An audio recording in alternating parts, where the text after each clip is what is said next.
দেখে নেব খেলার সময় শিরোনাম। কেবল নিষেধাজ্ঞায় পার পাচ্ছে না বিপিএল ফিক্সিংয়ে জড়িতরা, জানালেন অ্যালেক্স মার্শাল। প্রবাদ মিললে দেশের প্রচলিত আইনে ব্যবস্থা নেয়ার হুঁশিয়ারি। হোবার্ট হারিকেন্সের জার্সি গায়ে পোস্ট রিশাদ হোসেনের। ২ নম্বর জার্সি পরে মাতাবেন পঞ্চদশ বিগ ব্যাশ। সিডনি থান্ডারের বিপক্ষেই দেখা যেতে পারে একাদশে। জাকের আলীর অধিনায়কত্ব নিয়ে বেফাঁস মন্তব্য নোয়াখালী এক্সপ্রেস মালিক পক্ষের। জাতীয় দলের ক্রিকেটারের মানহানিতে সমালোচনার ঝড়। শুভেচ্ছা দূত হলেন অভিনেতা পলাশ। জুনিয়র হকি মাতিয়ে দেশে ফিরল বাংলার যুবারা। বিমানবন্দরে উষ্ণ অভ্যর্থনা। পারফরম্যান্সের ধারাবাহিকতা রাখতে আন্তর্জাতিক ম্যাচের দাবি আমিরুলের। রেগুলার লিগ হবে তখন আসলে বিদেশি বড় বড় প্লেয়াররা বাংলাদেশে খেলতে আসবে, তো তাদের থেকে আমরা অনেক কিছু শিখতে পারবো নতুন, যেটা আমাদের ফিউচারে ন্যাশনাল টিম হোক বা জুনিয়র টিমের জন্য হোক কাজে লাগবে। এবং বাংলাদেশ ফুটবল লিগে কাল বসুন্ধরা মোহামেডান হাই ভোল্টেজ লড়াই। অনুশীলনের মাঠ না পাওয়ার অভিযোগ সাদা কালোদের। উত্তর দেওয়ার প্রয়োজন বোধ করেনি কিংস।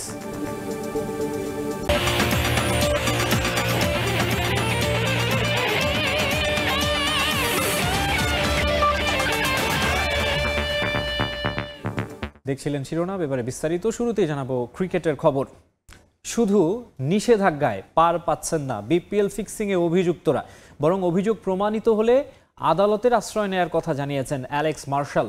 ফিক্সিংকে ফৌজদারি আইনের আওতায় আনার উপর গুরুত্ব আরোপ করেন বিসিবির দুর্নীতি দমন ইউনিটের প্রধান। নতুন আসরে দুর্নীতি ঠেকাতে ফ্র্যাঞ্চাইজি মালিক ও অধিনায়কদের সঙ্গে আলোচনায় বসে দেয়া হবে সুনির্দিষ্ট নির্দেশনা। বিপিএলকে স্বচ্ছ করার প্রক্রিয়ায় বাদ পড়েছেন ৯ ক্রিকেটার। অভিযোগ প্রমাণিত না হলেও তদন্ত কার্যক্রম চলছে বেশ জোরে সোরে। সন্দেহের তালিকায় আছেন মোট ৬০ জন। নতুন আসর দুর্নীতি মুক্ত রাখতে ডাগআউট কিংবা ড্রেসিং রুমে পুরোপুরি নিষিদ্ধ হবে ডিজিটাল ডিভাইস। গত মৌসুমে ফ্র্যাঞ্চাইজি মালিক কিংবা তাদের পরিবার মাঠে বহিরাগতদের ছিল অবাধ যাতায়াত। এবার সে বিষয়ে থাকবে জিরো টলারেন্স।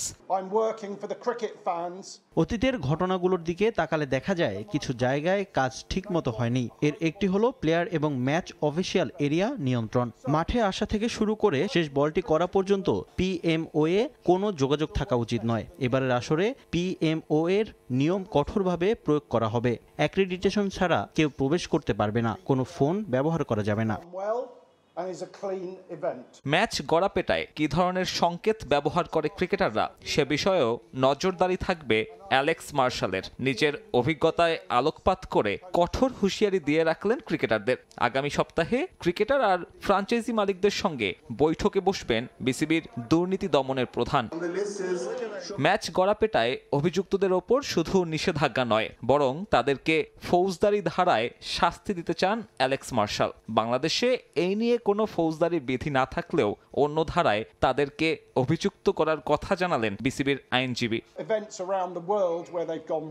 কিছু দেশে ক্রিকেট দুর্নীতি একটি অপরাধ, যার জন্য জেল হতে পারে। অন্য দেশগুলোতে নির্দিষ্ট কোনো ফৌজদারি আইন নেই। আমি আশা করি বাংলাদেশের কর্তৃপক্ষের সঙ্গে কাজ করে ফৌজদারি আইন প্রবর্তন করা সম্ভব হবে। বর্তমানে কাউকে আনুষ্ঠানিকভাবে নিষিদ্ধ করা একটি দীর্ঘ প্রক্রিয়া। আমি গভর্নিং কাউন্সিলকে পরামর্শ দিয়েছি কাদের এবারের বিপিএলে আমন্ত্রণ জানানো উচিত নয়। তদন্ত চলমান থাকায় অভিযুক্তদের ঘরোয়া ক্রিকেটে খেলার সুযোগ দিচ্ছে বিসিবি। তবে প্রমাণিত হলেই মিলবে নিষেধাজ্ঞা। অ্যালেক্স মার্শালও অপরাধ উল্লেখ করে নাম আনবেন জনসম্মুখে। সাব্বির মিথুন, সময় সংবাদ, ঢাকা। বাংলাদেশ ক্রিকেট বোর্ড কার্যালয়ের সামনে সদ্য পদত্যাগ করা যুব ও ক্রীড়া উপদেষ্টা আসিফ মাহমুদ সজীব ভুঁইয়া ও বিসিবি সহ সভাপতি ফারুক আহমেদকে নিয়ে বিক্ষোভ হয়েছে। দুপুরের দিকে হঠাৎ করেই কিছু মানুষ জড়ো হন বিসিবির সামনের রাস্তায়। এই সময় তারা গতকাল পদত্যাগ করা যুব ও ক্রীড়া উপদেষ্টা আসিফ মাহমুদ সজীব ভুঁইয়া ও বিসিবি সহ সভাপতি ফারুক আহমেদকে নিয়ে নানা স্লোগান দেন। বিসিবিকে সিন্ডিকেট মুক্ত করার দাবিও জানান অনেকে। যদিও বিসিবির বর্তমান সভাপতি আমিনুল ইসলাম বুলবুলের বিরুদ্ধে কোনো স্লোগান শোনা যায়নি। কোনো সংগঠনের ব্যানারে হয়নি এই বিক্ষোভ, ছিল না কোনো ব্যানার। বিক্ষোভকারীদের পরিচয়ও পাওয়া যায়নি। বিক্ষোভ চলাকালে মিরপুর স্টেডিয়ামের সামনের রাস্তায় বেশ কিছুক্ষণ যান চলাচল বন্ধ থাকে। পরে সেনাবাহিনী গিয়ে পরিস্থিতি স্বাভাবিক করে।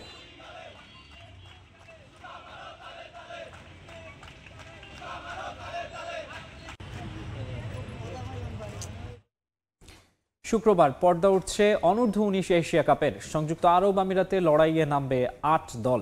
এশিয়ান শ্রেষ্ঠত্বের লড়াইয়ে নামার আগে দুবাইয়ে ফটো সেশনে অংশ নেন যুবারা। হ্যাট্রিক শিরোপার সব রিশাদ হোসেন এখন হোবার্ট হারিকেন্সের। বিগ ব্যাশের 15তম আসরে এবার এই ফ্র্যাঞ্চাইজির হয়ে মাঠ মাতাবেন টাইগার লেগ স্পিনার। আনুষ্ঠানিকভাবে আজ তার হাতে জার্সি তুলে দিয়েছে হোবার্ট। জাতীয় দলে সাধারণত 22 নম্বর জার্সি পরলেও প্রথমবারের মতো বিগ ব্যাশে 2 নম্বর জার্সি পরে খেলবেন এই লেগি। রিশাদ হোসেন বাংলাদেশের ক্রিকেটে সত্যিকার অর্থে যদি কাউকে ফিনিক্সের সঙ্গে তুলনা করা যায় তিনি এই লেগ স্পিনার। ক্যারিয়ারের শুরুতে বাদ পড়ে যান অনূর্ধ্ব-19 দল থেকে। সতীর্থরা বিশ্বকাপ জিতে এলেও তার অংশ হতে পারেননি এই লেগি। এরপর ঘরোয়া ক্রিকেটের নানা পর্যায়ে ঘুরেছেন দাঁড়ে দাঁড়ে। দলে সুযোগ মিললেও স্কোয়াডে লেগ স্পিনার নেওয়ার সাহস দেখাতে পারেনি কেউ। কিন্তু হতাশ রিশাদ হারিয়ে যাননি। চন্ডিকা হাথুরু সিংহে প্রথম চিনতে পারেন এই ম্যাজিক ম্যানকে। স্কোয়াডে না রাখলেও দিনের পর দিন সঙ্গে রাখেন দলের। বিদেশি কোচদের অধীনে চলতে থাকে তার নিজেকে খুঁজে পাওয়ার লড়াই। এরপর পাকিস্তানের কিংবদন্তি লেগ স্পিনার মুশতাক আহমেদের হাতে পড়ে ভোজবাজির মতো বদলে যান রিশাদ হোসেন। শুরু হয় তার নতুন পথ চলা। এরপর যেখানেই নেমেছেন নিজেকে নিয়ে গেছেন অনন্য উচ্চতায়। একসময় যে বিপিএলে তাকে দলে রাখা হতো না, এবার সে বিপিএল ফ্র্যাঞ্চাইজিগুলো কারাকারি করেও নিতে পারেনি রিশাদকে। কারণ বিপিএল নয়, রিশাদ খেলবেন অস্ট্রেলিয়ান ফ্র্যাঞ্চাইজি টুর্নামেন্ট বিগ ব্যাশে। সাকিব আল হাসানের পর দ্বিতীয় বাংলাদেশি ক্রিকেটার হিসেবে বিগ ব্যাশে যোগ দিয়েছেন রিশাদ। তার ফ্র্যাঞ্চাইজি রিকি পন্টিং এর হোবার্ট হ্যারিকেন্স, যারা আবার বিগ ব্যাশের ডিফেন্ডিং চ্যাম্পিয়ন। গত বছরও রিশাদকে দলে নিয়েছিল তারা, কিন্তু বিসিবি থেকে অনাপত্তিপত্র না পাওয়ায় খেলা হয়নি। এবার আর নেই কোনো ঝামেলা, পুরো আসরের জন্যই মিলেছে এনওসি। রিশাদ অস্ট্রেলিয়ায় পৌঁছে গেছেন আরো 2 দিন আগেই। আজ প্রথমবার নিজের ফেসবুক পেজে হোবার্ট হ্যারিকেন্সের জার্সি গায়ে পোস্ট দিয়েছেন 23 বছর বয়সী এই লেগি। হ্যারিকেন্সের পেজ থেকেও দেওয়া হয়েছে আলাদা পোস্ট, যেখানে দেখা গেছে 2 নম্বর জার্সি পরে এবারের আসর খেলবেন রিশাদ হোসেন, যদিও জাতীয় দলে তার জার্সি নম্বর 22। বিগ ব্যাশের 15 আসর শুরু হচ্ছে রোববার। হ্যারিকেন্সের প্রথম ম্যাচ ঘরের মাঠে বেলারিভ ওভালে মঙ্গলবার। সব ঠিক থাকলে সিডনি থান্ডারের বিপক্ষে সেই ম্যাচেই অভিষেক হতে পারে রিশাদ হোসেনের। এই দলে রিশাদ ছাড়াও আছেন আরও 2 বিদেশি ক্রিকেটার, একজন English leg spinning allrounder Rehan Ahmed এবং আরেকজন পেসার ক্রিস জর্ডান। আর অস্ট্রেলীয়দের মাঝে সতীর্থ হিসেবে রিশাদ পাবেন Tim David, Matthew Wade, Ben McDermott, Nathan Ellis সহ আরও অনেককেই। হোবার্ট হ্যারিকেন্সের সবচেয়ে বড় তারকা অবশ্য তাদের মেন্টর। কোচ হিসেবে জেফ ভন থাকলেও এ দলের হেড অফ স্ট্র্যাটেজি হিসেবে আছেন রিকি পন্টিং। কথিত আছে রিশাদকে দলে নিতে পন্টিং এর ভূমিকাই ছিল সবচেয়ে বেশি। এর আগে আর একবারই দেশের বাইরে ফ্র্যাঞ্চাইজি লিগ খেলার অভিজ্ঞতা আছে রিশাদ হোসেনের। পাকিস্তানের পিএসএল এ লাহোর কালান্দার্সের হয়ে 7 ম্যাচে 13 উইকেট আছে তার ঝুলিতে। 25 ম্যাচে 33 উইকেট নিয়ে এই বছরের বাংলাদেশের সেরা টি20 বোলার রিশাদ হোসেন। গত বছরও এই রেকর্ড ছিল তার দখলে। এমনকি টি20 বিশ্বকাপেও বাংলাদেশের সেরা উইকেট শিকারী ছিলেন রিশাদ। নিয়ন মুহাইমিন, সময় সংবাদ। অধিনায়ক হিসেবে জাকের আলী অনিককে পছন্দ নয় বেফাঁস এক মন্তব্য করে সমালোচিত হলেন নোয়াখালী এক্সপ্রেসের ব্যবস্থাপনা পরিচালক। ক্যাপ্টেন হিসেবে বিদেশি কাউকে চান তিনি। আগ্রহ থাকলেও চড়া মূল্যের কারণেই ফেনীর ক্রিকেটার সাইফুদ্দিনকে নিতে পারেননি বলেও জানিয়েছে ফ্র্যাঞ্চাইজিটি। এদিকে নতুন করে 2 জন বিদেশি পেসারকে দলে ভিড়িয়েছে এক্সপ্রেস। আর তাদের শুভেচ্ছা দূত হিসেবে যোগ দিয়েছেন অভিনেতা জিয়াউল হক পলাশ। নোয়াখালীর ফ্যান বেজ বিশাল, সোশ্যাল মিডিয়ায় ট্রেন্ডিংয়েও থাকে। বিপিএলে নোয়াখালীকে প্রতিনিধিত্ব করবে এমন দলের দাবি অনেক আগের, আর সে আশা পূরণ হচ্ছে এবার। তবে মাঠে নামার আগে বিতর্কেরই জন্ম দিল নোয়াখালী এক্সপ্রেস। প্রথম আনুষ্ঠানিক সংবাদ সম্মেলনে তারকা ক্রিকেটারকে নিয়ে বেফাঁস মন্তব্য করে বসেন ফ্র্যাঞ্চাইজি মালিক। এমনকি হেড কোচের নাম বলতেও হিমশিম খেতে হয় তাকে। জাকের আলী অনিককে আমরা অধিনায়ক হিসেবে আমার পছন্দ না, যেটা বাস্তবতা। আমি জাকির আলী অনেকের থেকে আমি চাইবো নবীকে নিয়ে, কুশল ম্যান্ডিজকে। আমাদের টিম ম্যানেজমেন্ট আছে, আমরা চেষ্টা করবো তাদেরকে নেওয়ার। এখন আমাদের যেহেতু কোচ আছেন সুমন ভাই যেহেতু কোচ আছেন, হ্যাঁ সুজন ভাই, খালেদ মাহমুদ সুজন, যেহেতু উনি কোচ হিসাবে আছেন, আমাদেরও একটা প্ল্যান আছে যে কোচ হিসাবে উনাকেও আমাদেরকে সাজেশন দেওয়ার আছে। নিলাম আর সরাসরি চুক্তিতে বেশ ভালো দল গড়েছে ফ্র্যাঞ্চাইজিটি। জাকের আলী ছাড়াও সৌম্য সরকার, হাসান মাহমুদ, হাবিবুর রহমান সোহানরা আছেন। শ্রীলঙ্কার কুশল মেন্ডিস, ওয়েস্ট ইন্ডিজের জনসন চার্লস আর আফগানিস্তানের মোহাম্মদ নবীর মতো অভিজ্ঞরাও রয়েছেন। এবার স্কোয়াডে যোগ করছে আরও 2 বিদেশি পেসারকে, আফগান বিলাল সামি আর আরব আমিরাতের ইব্রার আহমেদ। নতুন কিছু চমক আপনাদেরকে দিতে পারবো ইনশাল্লাহ। আশা করি যে আমাদের টিম আরো ভালো হবে এবং আমরা চ্যাম্পিয়ন ফাইট দেব। রাজশাহী একটাই নিব এরকম ইচ্ছাতে আমরা কিন্তু অ্যাপ্লিকেশন করছিলাম। পরে যখন আমরা রাজশাহী না পাই, বিসিবি আমাদেরকে 3টা অপশন দিতে বলে যে তোমরা কি নিতে চাও, আপনারা কি নিতে চান। তো আমরা কিন্তু প্রথম 2টা অপশনই কিন্তু নোয়াখালী দিয়েছিলাম, কারণ আমরা জানি যে নোয়াখালী আলাদা একটা ফ্রেন্ড বেজ আছে। লক্ষ্মীপুর থেকে হাসানকে নেয় অনেকেই ধারণা করেছিলেন নোয়াখালীর আরেক পার্শ্ববর্তী জেলা ফেনীর সন্তান সাইফুদ্দিনকেও দলে ভেড়াবে এক্সপ্রেস, যদিও এ অলরাউন্ডারের জায়গা হয়নি নতুন দলে। মোহাম্মদ সাইফুদ্দিনকে আমাদের ইচ্ছা ছিল তাকে টিমে নেওয়ার, কিন্তু আমরা হয়তো যে কোনো কারণে নিতে পারি নাই, প্রাইজ বেশি এই ইয়াতে নিতে পারি নাই। এদিন ফ্র্যাঞ্চাইজিটির শুভেচ্ছা দূত হিসেবে যুক্ত হয়েছেন জনপ্রিয় অভিনেতা জিয়াউল হক পলাশ। নিজ জেলার দলকে শুভকামনা জানিয়েছেন তিনি। আমি মনে করি এটা অনেক আগেই হওয়া উচিত ছিল, যেহেতু এত বছর পরে হয়েছে, তাও তো হয়েছে, তো এই আনন্দটা অন্যরকম। আশা করি নোয়াখালী এক্সপ্রেসের মাধ্যমে বিপিএল এবার অনেক, বিপিএলে নোয়াখালী এক্সপ্রেস ভালো একটা পারফরমেন্স তারা দিবেন। 26 ডিসেম্বর শুরু হবে বিপিএল, উদ্বোধনী দিনই মাঠে নামবে নোয়াখালী এক্সপ্রেস। মাকসুম আলম খান, সময় সংবাদ, ঢাকা। অন্য প্রসঙ্গ, জুনিয়র হকি বিশ্বকাপে চ্যালেঞ্জার ট্রফি জিতে দেশে ফিরেছে বাংলাদেশ দল। দলের এমন সাফল্যে সন্তুষ্ট টিম অফিসিয়াল ও ফেডারেশন। এই সফলতা কাজে লাগিয়ে দেশের হকিতে বিপ্লব আনতে চায় ফেডারেশন। এদিকে বৈশ্বিক আসরগুলোতে ভালো ফলাফলের জন্য নিয়মিত লিগ এবং আন্তর্জাতিক ম্যাচ চান হকি খেলোয়াড়রা। 15 ডিসেম্বর আনুষ্ঠানিক অভ্যর্থনায় আসতে পারে অর্থ পুরস্কারের ঘোষণা। হাস্যোজ্জ্বল চেহারা সঙ্গে সোনালী ট্রফি। প্রথমবারের মতো ভারতে অনূর্ধ্ব 21 হকি বিশ্বকাপে অংশগ্রহণেই বাজিমাত বাংলাদেশের। টুর্নামেন্টে 17তম স্থানের চ্যালেঞ্জার ট্রফি নিয়ে দেশে ফিরেছে লাল সবুজ প্রতিনিধিরা। এতে বাংলাদেশের হকির সাফল্যে যুক্ত হলো নতুন এক পালক, উন্নতি হয়েছে র্যাঙ্কিংয়েও। দেশে ফিরে হকি ফেডারেশন থেকে খেলোয়াড়রা পেয়েছেন উষ্ণ অভ্যর্থনা। বিমানবন্দরে স্পটলাইটে ছিলেন টুর্নামেন্ট জুড়ে দারুণ পারফর্ম করা আমিরুল ইসলাম। 6 ম্যাচে 5 হ্যাট্রিকে হয়েছেন আসরের সর্বোচ্চ গোলদাতাও। শুধু আমিরুল নয়, দলীয় পারফরমেন্সও ছিল সন্তোষজনক। এমন সাফল্যে গর্বিত দলের সদস্যরা। আন্তর্জাতিক মঞ্চে ভালো পারফরমেন্স ধরে রাখতে নিয়মিত ঘরোয়া লিগ চান খেলোয়াড়রা। গ্লোবাল ট্রফিটা বাংলাদেশে এই পর্যন্ত কোনো ট্রফি ছিল না গ্লোবাল, তো এটা ফার্স্ট টাইম হিস্ট্রিতে। তো আমি মনে করি এটা আপনার সামনে হকির জন্য, হকির উন্নতির জন্য বা হকির আপডেটের জন্য অনেক কাজে লাগবে। এতদিন ধরে ভাবতাম আমাদের মধ্যে ইউরোপের মধ্যে অনেকটা ফারাক, কিন্তু আসলে কি আমরা যদি চেষ্টা করি বাঙালিরা, আমরা অনেক কিছু করতে পারি এবং এটা আমরা প্রুভ করছি। সো আমাদের একটা জিনিস কি, আমরা যত ম্যাচ খেলবো তত আমাদের ম্যাচ টেম্পারমেন্ট বাড়বে, আমাদের নিজেদের মধ্যে বোঝাপড়াটা হবে। আসরে দলীয় পারফরমেন্সেও সন্তুষ্ট অফিসিয়ালরা। সবাই ভালো লড়াই করেছে, ওদের পারফরমেন্স আমাকে অবাক করেছে। কম সময়ের প্রস্তুতিতে তারা নিজেদের প্রমাণ করেছেন। আমাদের প্রচেষ্টা শুরু থেকে যেটা টিম যেন ভালো খেলে, এই একটা চ্যালেঞ্জ ছিল আমাদের জন্য। আল্লাহর রহমতে ছেলেগুলি কোচদের নেতৃত্বে এই চ্যালেঞ্জটা পূরণ করছে। জুনিয়রদের এই অর্জন ধরে রেখেই পরিকল্পিতভাবে হকির ব্র্যান্ডিংয়ে কাজ করতে চায় ফেডারেশন। আমাদের ইচ্ছা, আশা করি অনেক কর্পোরেশন আছে, ব্যাংক আছেন, যেনারা হয়তো বা এরকম একটা রেজাল্টের অপেক্ষা ছিলেন। তো আমরা কিছু কিছু জায়গায় আলাপ অলরেডি শুরু করছি, কেন এটা তো মুখে মুখে বললে হবে না, এটা একটা প্রজেক্টে যেতে হবে। তো আশা করি হয়তো জানুয়ারি মাসের মধ্যে আমাদের হয়তো একটা পাবো। কিন্তু এখানে একটা শুধু কথা বলি, এই আমাদের যে স্পন্সর আসবেন ওনাদের কাছে আমাদের রিকোয়েস্ট এইভাবে থাকবে, ওনারা আমাদের হকি ডেভেলপমেন্টের জন্য আগে আসে। 15 ডিসেম্বর দলকে আনুষ্ঠানিকভাবে সংবর্ধনা দেবে হকি ফেডারেশন। সেখানে এমন সাফল্যের জন্য আসতে পারে বড় অঙ্কের অর্থ পুরস্কার ঘোষণা। রিফাতুল ইসলাম মিরন, সময় সংবাদ, ঢাকা। জুনিয়র হকি বিশ্বকাপে 5 হ্যাট্রিকে 18 গোল করে টুর্নামেন্টের সর্বোচ্চ গোল স্কোরার হয়েছেন বাংলাদেশের আমিরুল ইসলাম। এই অবদানের কৃতিত্ব দলের সদস্য এবং কোচদেরকেই দিয়েছেন অনূর্ধ্ব 21 হকি দলের এই সদস্য। সাফল্যের ধারাবাহিকতা ধরে রাখতে নিয়মিত ঘরোয়া লিগ এবং আন্তর্জাতিক ম্যাচ চান আমিরুল, যা খেলোয়াড়দের বিশ্বমঞ্চে প্রতিনিধিত্ব করতে আত্মবিশ্বাস বাড়াবে বলে মনে করেন তিনি। এছাড়া হকি উন্নয়নে পৃষ্ঠপোষক প্রতিষ্ঠানকে এগিয়ে আসার আহ্বান জানিয়েছেন আমিরুল। তামিলনাড়ু জয় করে দেশে ফিরেছে অনূর্ধ্ব 21 জাতীয় হকি দল। এই টুর্নামেন্টটা বাংলাদেশের জন্য বিশেষ, কারণ তারা একটি শিরোপা নিয়ে দেশে ফিরেছে এবং 5 হ্যাটট্রিকে সর্বোচ্চ গোলদাতা হয়েছেন আমিরুল ইসলাম বাংলাদেশের। আমাদের সঙ্গে আছেন আমিনুল ইসলাম, শুনতে যাব তার সেই গল্পটা, তার সেই অভিজ্ঞতা। কেমন অভিজ্ঞতা হলো আসলে ভারত সফরটা? অবশ্যই বলো আলহামদুলিল্লাহ যে আমাদের ছেলেরা অনেক ভালো খেলছে, সবাই চেষ্টা করছে যেন দেশের জন্য সর্বোচ্চ দিয়ে আর কি যেন আমরা একটা ট্রফি অন্ততপক্ষে নিয়ে যেতে পারি।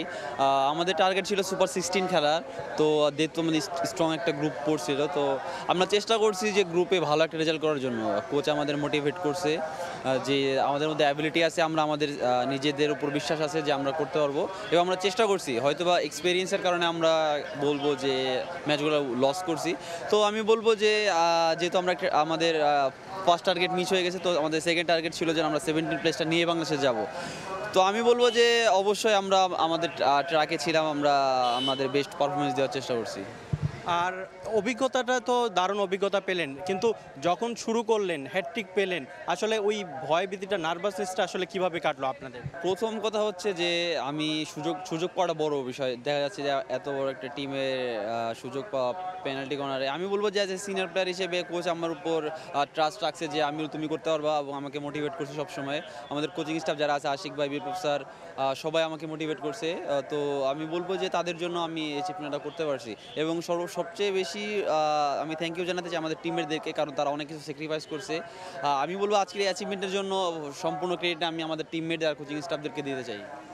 আর যেরকমটা প্রত্যাশা করছেন এই ধারাবাহিক সাফল্যের জন্য, আসলে ফেডারেশনের পক্ষ থেকে খেলাটা কন্টিনিউ করাটা, প্রতি ম্যাচ পাওয়াটা কতটা ইম্পর্টেন্ট আপনাদের জন্য? আমি বলবো যে আমাদের জন্য লিগটা কন্টিনিউ হয়, league, premier league, franchise league. যখন ফ্র্যাঞ্চাইজি লিগ এগুলোর লিগ হবে তখন আসলে বিদেশি বড় বড় প্লেয়াররা বাংলাদেশে খেলতে আসবে, তো তাদের থেকে আমরা অনেক কিছু শিখতে পারবো, নতুন কিছু শিখতে পারবো এবং আমরা এক্সপিরিয়েন্স, এখান থেকে আমরা একটা এক্সপিরিয়েন্স নিতে পারবো, যেটা আমাদের ফিউচারে ন্যাশনাল টিম হোক বা জুনিয়র টিমের জন্য হোক কাজে লাগবে।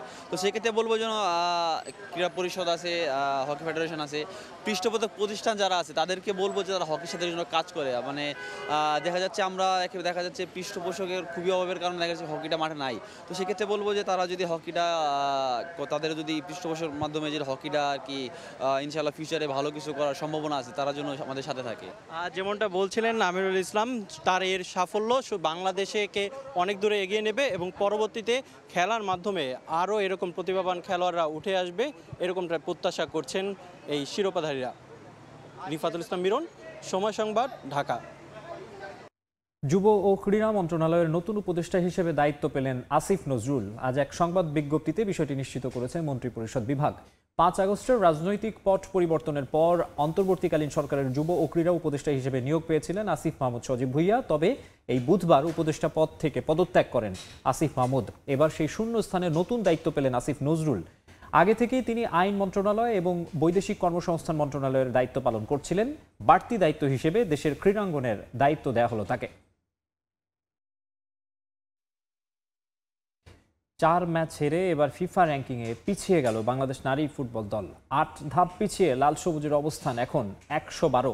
গেল 3 মাসে 4টি ম্যাচ খেলেছে বাংলাদেশের নারীরা। অক্টোবরে থাইল্যান্ডের বিপক্ষে 2টি প্রীতি ম্যাচে হার, এরপর ঘরের মাঠে ট্রাই নেশন সিরিজে মালয়েশিয়া ও আজারবাইজানের বিপক্ষে হারের মাসুল গুনতে হচ্ছে ঋতুপর্ণা আফিদাদের।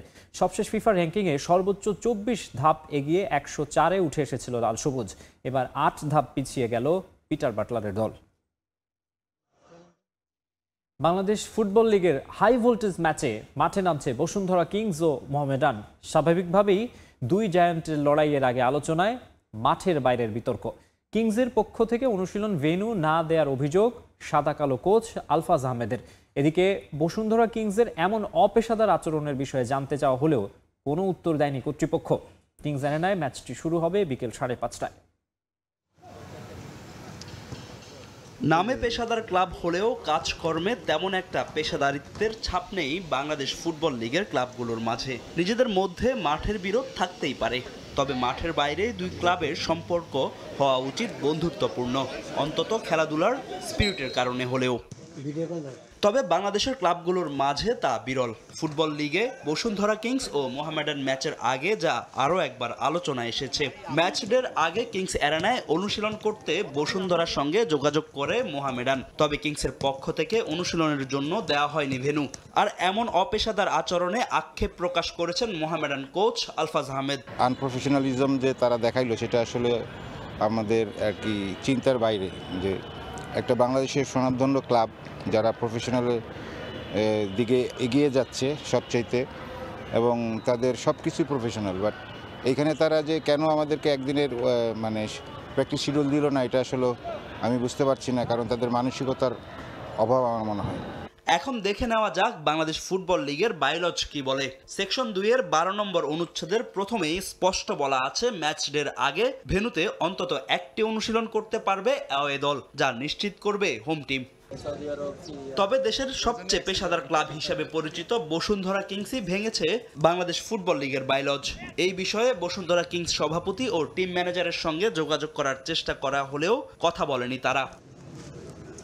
তবে আবহাওয়া ও মাঠের সমস্যাজনিত কারণে অফিসিয়াল ট্রেনিং বাদ দেওয়ার এখতিয়ার আছে বাফুফের লিগ কমিটির। সেখানে বাফুফের লিগ কমিটির সহসভাপতি জাকির হোসেন জানান, কিংস অ্যারেনায় আলাদা অনুষ্ঠান থাকায় অনুশীলনের জন্য মাঠ দেওয়া হয়নি মোহামেডানকে। আমি যতটুকু জানি বসুন্ধরাও নাকি ওখানে প্র্যাকটিস করতে পারেনি ডিউ টু ওদের এখানে আজকে বড় একটা অনুষ্ঠান আছে, বাইরেতে শিল্পী আসতেছে ওখানে সাংস্কৃতিক অনুষ্ঠান, যার জন্য বসুন্ধরা নাকি ওখানে প্র্যাকটিস করতে পারেনি। ওরা 40 মাঠে করছে, এই জন্য ওরা না করতেছে। বসুন্ধরা কিংসের এমন আচরণের জন্য লিগ কমিটির চেয়ারম্যান ও বাফুফের প্রেসিডেন্ট বরাবর চিঠি দিয়েছে মোহামেডান। বসুন্ধরার এমন জবাব মাঠেই দিতে চান সাদা কালোদের অধিনায়ক। আমাদের কিন্তু ওদের মাঠে আসলে প্র্যাকটিস করা উচিত ছিল আমাদের, তো জাস্ট আমি বলছে যে ওরা মাঠ দিবে না, এটা আসলে ওরা একটা প্ল্যান করছে হয়তো আমাদেরকে। আমরা চাচ্ছি যে আসলে আমরা মাঠের প্রমাণ দেখাবো যে আসলে ওদের মাঠে প্র্যাকটিস না করে আমরা জিততে পারি। লিগ কমিটিকে এবং প্রেসিডেন্ট বরাবর, আমরা ফুটবল ফেডারেশনের প্রেসিডেন্ট বরাবর আমরা চিঠি দিয়েছি। এটা তারা কি ডিসিশন নেয় সেটা আমাদের পরের বিষয়, বাট আমরা তো আমাদের প্রস্তুতির একটা ঘাটতি হবে। চ্যালেঞ্জ কাপে বসুন্ধরা কিংসের বিপক্ষে হার দিয়ে আসর শুরু করেছিল মোহামেডান। সেই আক্ষেপ লিগে মেটাতে চাইবে ডিফেন্ডিং চ্যাম্পিয়নরা। ফাহিম ইসলাম, সময় সংবাদ, ঢাকা। খেলা সময় আরও থাকছে। লিওনেল মেসি জ্বরে কাঁপছে কলকাতা। খুদে জাদুকরের আগমন ঘিরে সেজেছে সিটি অফ জয়।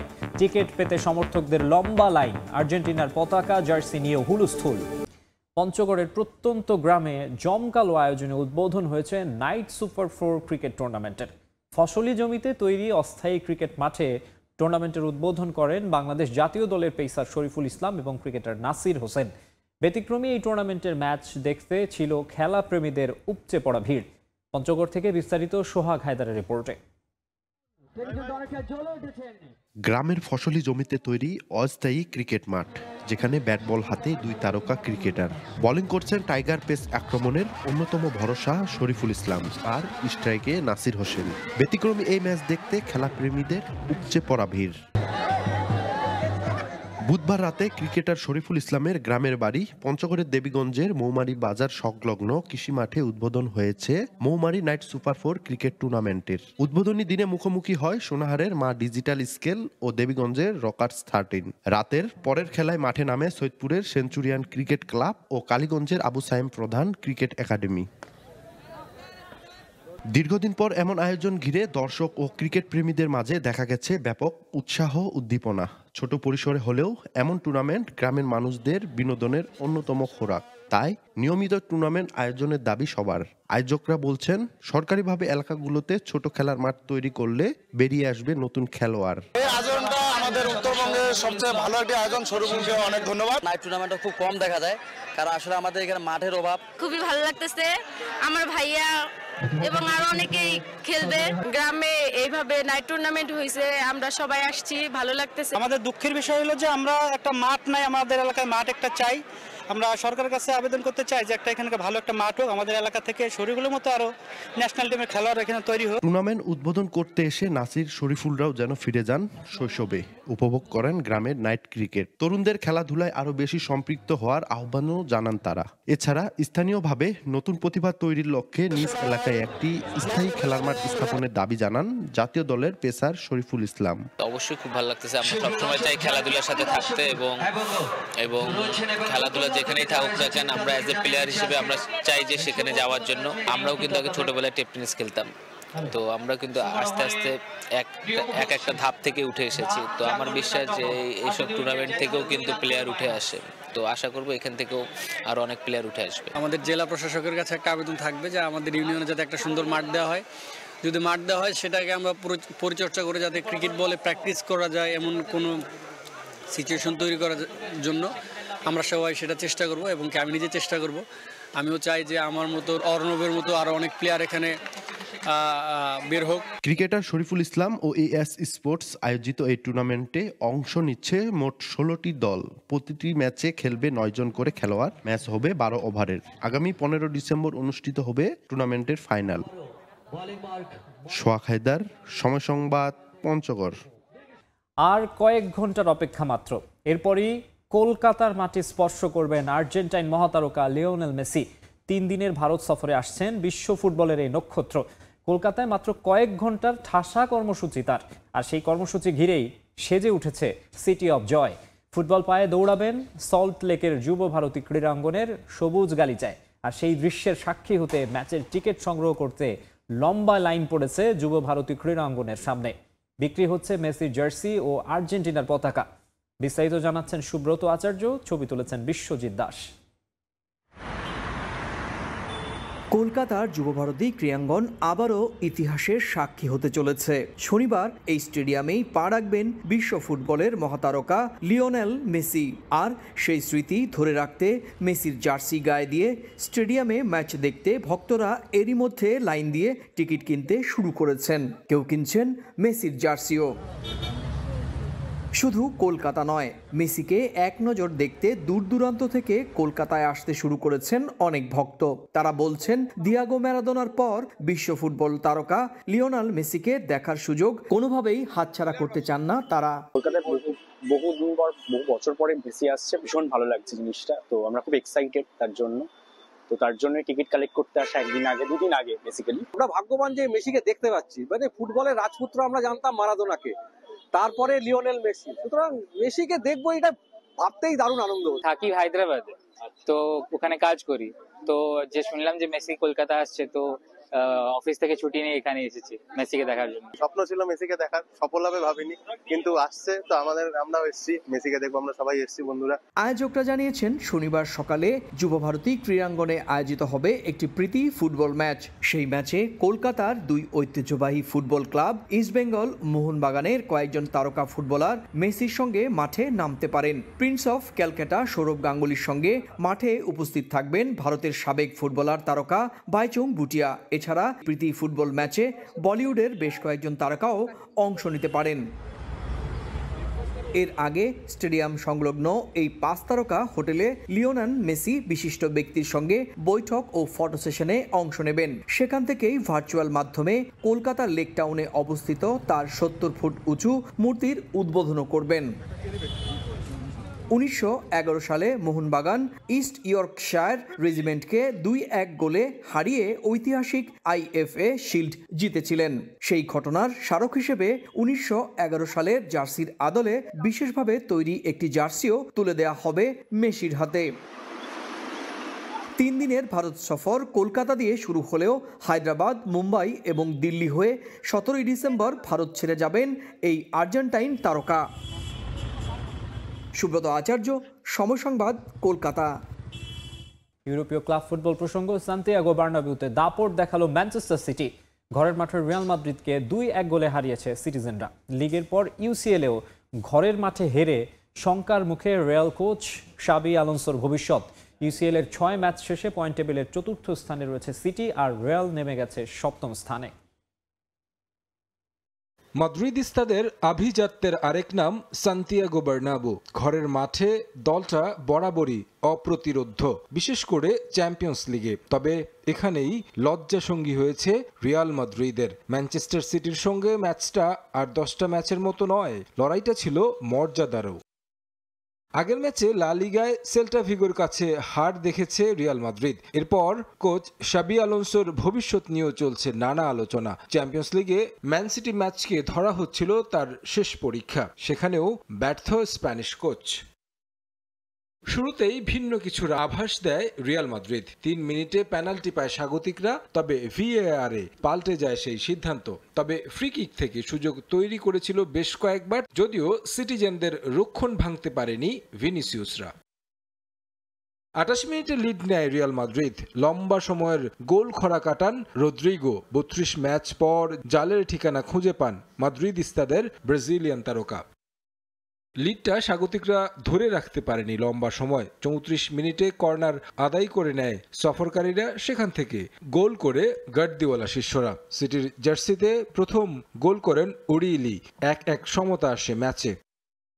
39 মিনিটে হল্যান্ডকে বক্সের মধ্যে ফাউল করেন অ্যান্টনি রুডিগার। ভিএআরে পেনাল্টির সিদ্ধান্ত হয়। স্পট কিক থেকে স্কোরশিটে নাম লেখান আর্লিং হল্যান্ড। চ্যাম্পিয়ন্স লিগে 50 ম্যাচে 55তম গোল করেন নরওয়েজিয়ান তারকা। 50 মিনিটে সুবর্ণ সুযোগ পায় রিয়াল মাদ্রিদ। ভিনিসিয়াসের দেয়া বল জুড বেলিংহাম শট নেন পোস্টের উপর দিয়ে। 2 মিনিট পর একইভাবে সুযোগ নষ্ট করেন রদ্রিগো। হারের ব্যবধানটা শেষ পর্যন্ত আরো বড় হতে পারত রিয়াল মাদ্রিদের, তবে রক্ষা করেছেন কুর্তুয়া। পুরো ম্যাচে রিয়াল 16 শট নিলেও লক্ষ্যে ছিল মাত্র একটি। 6 ম্যাচে চতুর্থ জয়ে 13 পয়েন্ট নিয়ে টেবিলের 4-এ উঠে গেল সিটি, আর সমান ম্যাচ খেলে দ্বিতীয় হারে 12 পয়েন্ট নিয়ে সপ্তম স্থানে রিয়াল মাদ্রিদ। তারেক হাসান শিমুল, সময় সংবাদ। সিটির পর চ্যাম্পিয়ন্স লিগে দাপট দেখিয়েছে আরেক ইংলিশ ক্লাব আর্সেনালও। ক্লাব ব্রুগাকে তাদের মাঠে 3-0 গোলে হারিয়েছে তারা। গানারদের হয়ে জোড়া গোল করেছেন মাদুয়েকে, তবে হোঁচট খেয়েছে বর্তমান champion Paris Saint Germain. Atletico ক্লাবের সঙ্গে গোলশূন্য ড্র করেছে প্যারিসিয়ানরা। ইংলিশ প্রিমিয়ার লিগের টেবিল টপার আর্সেনাল অ্যাস্টন ভিলার বিপক্ষে হারের পর পড়তে হয়েছিল সমালোচনার মুখে। সেই দলটি চ্যাম্পিয়ন্স লিগে এসে প্রতিপক্ষ ক্লাব ব্রুগার মাঠ থেকে ফিরল জয় নিয়ে। নামে ভারে এগিয়ে থেকেই মাঠে নামে গানাররা, তার প্রমাণও দেন ফুটবলাররা। ওডেগার্ডের গোলে 3য় মিনিটেই এগিয়ে যাওয়ার সুযোগ ছিল আর্সেনালের। 21 মিনিটে পিয়েরো আরেকটি প্রচেষ্টা ব্যর্থ হওয়ার খানিক বাদেই লিড পায় সফরকারীরা। ননি মাদুয়েকে জোরালো শটে বল জালে জড়ান। বিরতির পর নেমেই মাদুয়েকে নিজের জোড়া এবং দলের 3য় গোলটি করেন। মার্টিন জুবিমেন্দির ক্রস থেকে অনেকটা ফাঁকা জালে বল পাঠানেই ইংলিশ ফরওয়ার্ড। জুলাইয়ে চেলসি থেকে আর্সেনালে যোগ দেওয়ার পর এটি তার 3য় গোল। 56 মিনিটে ব্যবধান আরও বাড়ান মার্টিনেল্লি। ডি বক্সের বাইরে থেকে নেওয়া জোরালো শটে ব্রাজিলিয়ান ফরওয়ার্ড সফলভাবে লক্ষ্যভেদ করেন। আর্সেনালের প্রথম কোনো খেলোয়াড় হিসেবে চ্যাম্পিয়ন্স লিগে টানা 5 ম্যাচে গোল করেন মার্টিনেল্লি। একই সঙ্গে 3-0 ব্যবধানে বড় জয় নিশ্চিত হয়েছে ক্লাবটির। অ্যাথলেটিকো ক্লাবের মাঠ থেকে দাপট দেখিয়ে আসলেও এদিন ম্যাচের ডেডলগই ভাঙতে পারেনি চ্যাম্পিয়ন পিএসজি। স্বাগতিকদের চেপে ধরে একের পর এক আক্রমণ শানায় ফরাসি জায়ান্টরা। 71% বল দখলে রেখে নেয় 17টি শট। এর মধ্যে পিএসজি 8টি লক্ষ্যে রাখতে পারে, যদিও তাতে গোল আদায় করতে পারেনি একটাও। বিপরীতে 8 শটের একটিও লক্ষ্যে ছিল না অ্যাথলেটিকো ক্লাবের। প্রথমার্ধে আক্রমণ চালালেও গোছালো ছিল না এনরিক শিষ্যরা। গোল পেতে মরিয়া হয়ে দ্বিতীয়ার্ধে কয়েকটি সুশৃঙ্খল আক্রমণ চালায় গনজালো রামোস ও ফাবিয়ান রুইসরা, কিন্তু শেষ পর্যন্ত গোল না মেলায় সেসব কার্যকরী হয়নি। ফলে পয়েন্ট ভাগাভাগি করেই মাঠ ছাড়তে হয় পিএসজিকে। এ নিয়ে তারা সব প্রতিযোগিতা মিলিয়ে শেষ 3 ম্যাচে 2বার পয়েন্ট হারালো। লিগ 1-এও মোনাকোর কাছে হেরে পয়েন্ট টেবিলের নিচে নেমে যায় এনরিকে শিষ্যরা। চ্যাম্পিয়ন্স লিগে 6 ম্যাচে 13 পয়েন্ট নিয়ে তাদের অবস্থান 3য়। তারেক হাসান শিমুল, সময় সংবাদ। লিভারপুলের সঙ্গে তিক্ত সম্পর্কের জেরে এবার ক্লাব ছাড়তে যাচ্ছেন মিশরীয় তারকা মোহাম্মদ সালাহ। টানা 3 ম্যাচ বেঞ্চে বসিয়ে রেখে চ্যাম্পিয়ন্স লিগের ম্যাচে তাকে বাদ দেওয়ার পর গুঞ্জন ওঠে সৌদি ক্লাবে পাড়ি জমাচ্ছেন লিভারপুল তারকা। সালাহকে সৌদিতে নিতে আগ্রহী প্রো লিগ কর্তৃপক্ষ। তাকে স্বাগত জানাতে মুখিয়ে রয়েছে লিগ বলে মন্তব্য করেছেন প্রধান নির্বাহী ওমর মুগারবেল। 8 বছরেরও বেশি সময়ের একটা সম্পর্ক। এর মধ্যে বহুবার মিলেছে মোটা অঙ্কের প্রস্তাব, মিলেছে জায়ান্ট ক্লাবের কাছ থেকে অফার, কিন্তু লিভারপুলের সঙ্গে সম্পর্কটাই যে সবচেয়ে মূল্যবান তার কাছে। তাই তো লম্বা সময় ধরে থেকে গেছেন ইংলিশ ক্লাবটায়। তিনি আর কেউ নন, মিশরীয় তারকা মোহাম্মদ সালাহ। ইপিএল এর বর্তমান চ্যাম্পিয়নদের সাম্প্রতিক ছন্দ একেবারেই পক্ষে নেই। ড্র আর হারে বাজে দশা ক্লাবটার। লিগে খেলা শেষ 2 ম্যাচে ড্র, এর আগে একটা জয়, তার আগে টানা 3 ম্যাচ হার। এমন বেহাল অবস্থায় শিরোপার লড়াই থেকে অনেক পিছিয়ে পড়েছে অলরেডস। ক্লাবের এই বাজে অবস্থার মাসুল দিতে হচ্ছে দলের সবচেয়ে বড় তারকা মোহাম্মদ সালাহকে। বাজে ফর্মের কারণে ইপিএল এ টানা 3 ম্যাচে তার জায়গা হয় বেঞ্চে, যেখানে 2 ম্যাচে বদলি নামার সুযোগও হয়নি সালাহর। পরের ম্যাচে বিস্ফোরক মন্তব্য করেন মিশরীয় তারকা। দলের বাজে অবস্থার জন্য নাকি সালাহকে বলির পাঠা বানানো হচ্ছে। লিডস ইউনাইটেডের বিপক্ষে লিভারপুল 3-3 গোলের ড্রয়ের পর রীতিমতো বিদ্রোহ করে বসেন সালাহ। ক্লাবের হয়ে সব সাফল্যে অবদান রাখার পর সালাহকে বেঞ্চে বসিয়ে রাখার ঘটনায় ক্ষোভ প্রকাশ করেন মিশরীয় তারকা। কোচের সঙ্গে দ্বন্দ্ব কিংবা ক্লাবের সঙ্গে সম্পর্কের অবনতি একেবারেই স্পষ্ট। এবার সেই সুযোগ কাজে লাগিয়ে সালাহকে দলে টানতে আবারও উঠে পড়ে লেগেছে সৌদি আরবের ক্লাবগুলো। ইতোমধ্যেই গুঞ্জন, সৌদির বেশ কিছু ক্লাব থেকে মোটা অঙ্কের প্রস্তাব দেওয়া হয়েছে মোহাম্মদ সালাহকে। সেই গুঞ্জনের পর এবার দেশটির আগ্রহের বিষয়ে মুখ খুললেন সৌদি লীগের প্রধান নির্বাহী ওমর মুগারবেল। মোহাম্মদ সালাহকে স্বাগত জানাতে মুখিয়ে আছে সৌদি আরব বলে মন্তব্য করেন তিনি। মোহাম্মদ সালাহ এমন একজন ফুটবলার যাকে সৌদি লীগে স্বাগত জানানো হবে, তবে খেলোয়াড়ের সঙ্গে চুক্তি করার দায়িত্ব আমাদের না, সেই দায়িত্ব সামলাতে হবে ক্লাবগুলোকেই। নিশ্চিতভাবেই সালাহ আগ্রহের কেন্দ্রে থাকা খেলোয়াড়দের একজন, যাকে নিয়ে সবার তুমুল আগ্রহ। তবে কবে নাগাদ লিভারপুল ছাড়বেন মোহাম্মদ সালাহ তা জানা না গেলেও গুঞ্জন শোনা যাচ্ছে আগামী জানুয়ারিতেই সৌদি আরবে পাড়ি জমাবেন এই মিশরীয় তারকা। তাজিন খন্দকার, সময় সংবাদ। রাজধানীর মোহাম্মদপুরে অনুষ্ঠিত হয়ে গেল ঈদগাহ ফুটসাল টুর্নামেন্টের প্রথম আসর। ফাইনালে শ্যামলী এফসিকে হারিয়ে চ্যাম্পিয়ন হয়েছে বারিধারা ডিওএইচএস। একদিনের এই ফুটসাল টুর্নামেন্টে ঢাকার বিভিন্ন এলাকা ভিত্তিক দলগুলো অংশ নেয়। গ্রুপ পর্বে 2টি করে ম্যাচে খেলেছে প্রতিটি দল। পরে সেখান থেকে 2টো দলকে নিয়েই হয় ফাইনাল। টানটান উত্তেজনার ম্যাচে নির্ধারিত সময়ে গোল পায়নি কেউ। পরে টাই ব্রেকারে শিরোপা জিতে নেয় বারিধারা। পরবর্তীতে আরও বড় পরিসরে এই টুর্নামেন্ট আয়োজন করতে চান আয়োজকরা। এ পর্যায়ে খেলার সময় শীর্ষ সংবাদ জানিয়ে দিচ্ছে আরেকবার। কেবল নিষেধাজ্ঞায় পার পাচ্ছেন না বিপিএল ফিক্সিংয়ে জড়িতরা, জানালেন অ্যালেক্স মার্শাল। প্রমাণ মিললে দেশের প্রচলিত আইনে ব্যবস্থা নেয়ার হুঁশিয়ারি। জাকের আলীর অধিনায়কত্ব নিয়ে বেফাঁস মন্তব্য নোয়াখালী এক্সপ্রেস মালিক পক্ষের।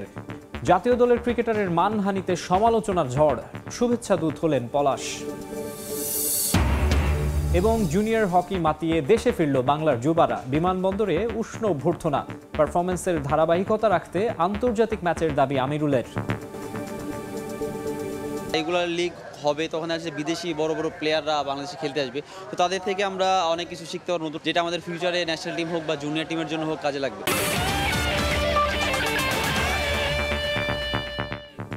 এই ছিল খেলার সময়। এরপর প্রবাসের সময় সঙ্গে থাকবেন আলিশা ইসলাম। ধন্যবাদ মাকসুম। প্রবাসের সময় নিয়ে আসছি কিছুক্ষণ পর, সঙ্গে থাকুন সবাই।